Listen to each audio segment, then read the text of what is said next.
La siguiente historia tiene lugar entre el año 509 a.C. y el 27 a.C.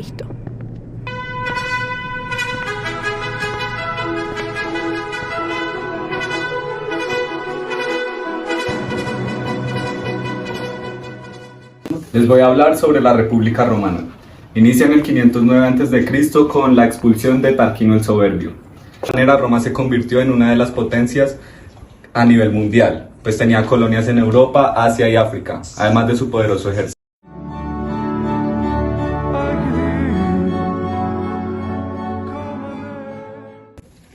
Para entender por qué fue derrocado Tarquino, primero debemos entender quién era.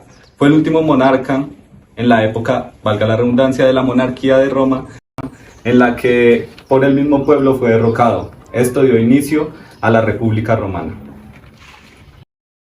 Derrocamiento de Tarquino el Soberbio, 509 a.C. Mío, padre, te cuento, todas estas tierras algún día van a ser tuyas. Como yo fui un gran emperador, tú deberás seguir mi legado. Sí, es padre. Bien. Lucrecia era una patricia en la antigua Roma. Fue víctima de una violación perpetrada por Sexto Tarquinio, hijo de Tarquinio el Soberbio. Debido a esta violación, Lucrecia tomó la decisión de suicidarse. Los patricios se fueron en contra de Tarquinio el Soberbio, provocando así su derroca, dando inicio a la República Romana.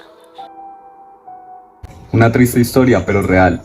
Cuando el hijo de Tarquino violó a Lucrecia, las cosas cambiaron radicalmente en este imperio, pues su familia, una familia de alto poder, se dedicó simplemente a cobrar venganza contra Tarquino. Esto provocó su asesinato y por ende su destierro. Para entender un poco sobre la República Romana, debemos entender que el rey desapareció.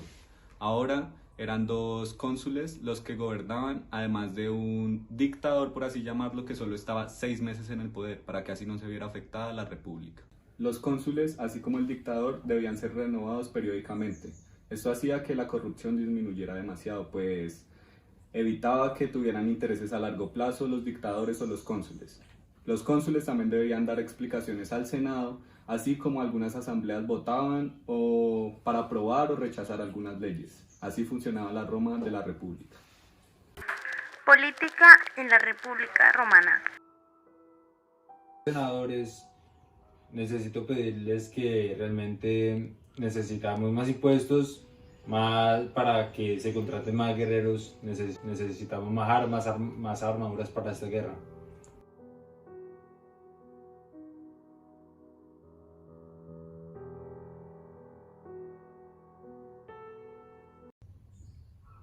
Yo en representación del ejército digo que acepto la solicitud.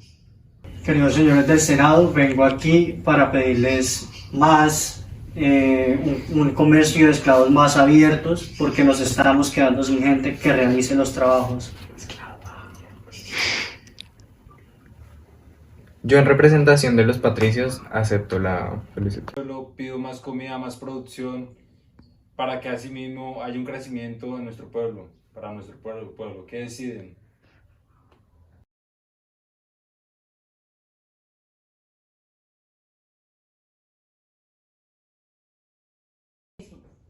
Yo en representación de la plebe acepto esta propuesta.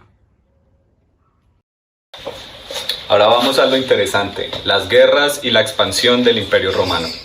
Roma tenía un ejército demasiado fuerte y demasiado grande en número, por ello era prácticamente invencible. Además de las grandes estrategias de sus emperadores, se dedicaron a colonizar diferentes penínsulas y lugares en los que pueden mantener activo su comercio. Ellos fueron demasiado inteligentes cuando hicieron esto, pues se dedicaron en controlar zonas costeras y ciudades que les pudieran beneficiar. Y ahí, asimismo, obligaron a las personas a las que colonizaron a servirles y a ejercer derechos y deberes como militares.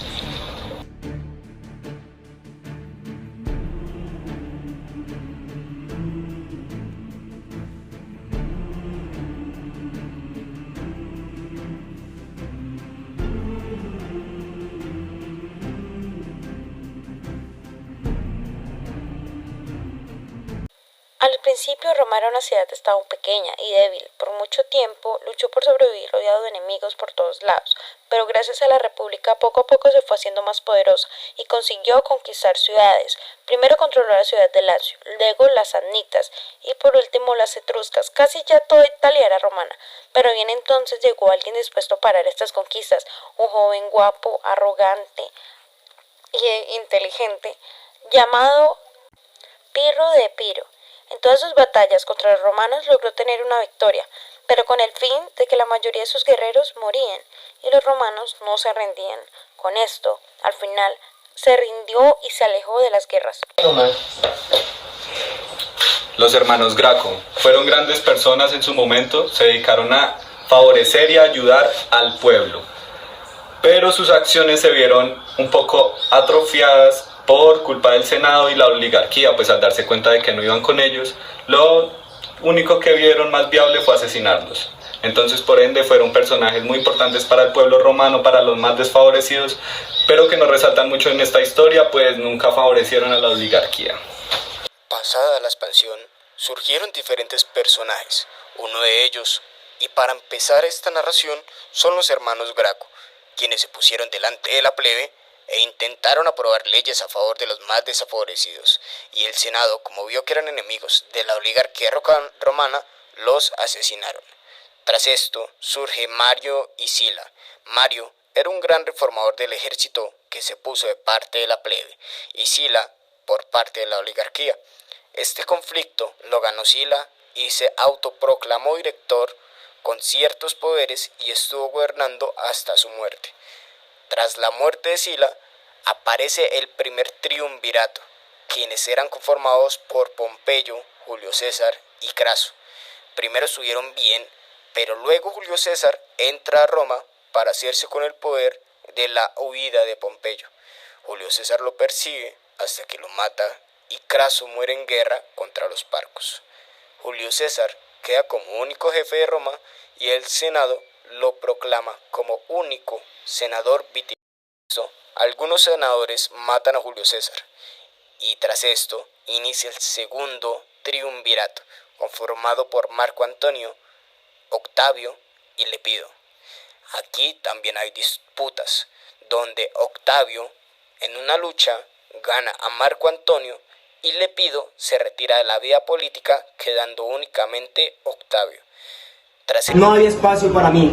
Decido retirarme y vivir mi vida feliz. Muchas gracias. Esto, Octavio se proclama emperador y se conoce como Augusto, dando así el inicio del Imperio Romano. Me proclamo el nuevo emperador de este imperio. De esta manera da inicio al Imperio Romano. Yo en representación de la plebe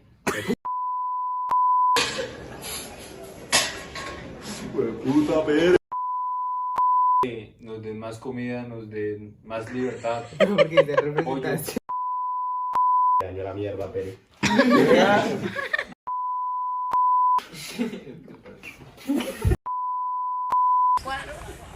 Y quedan ellos ahí.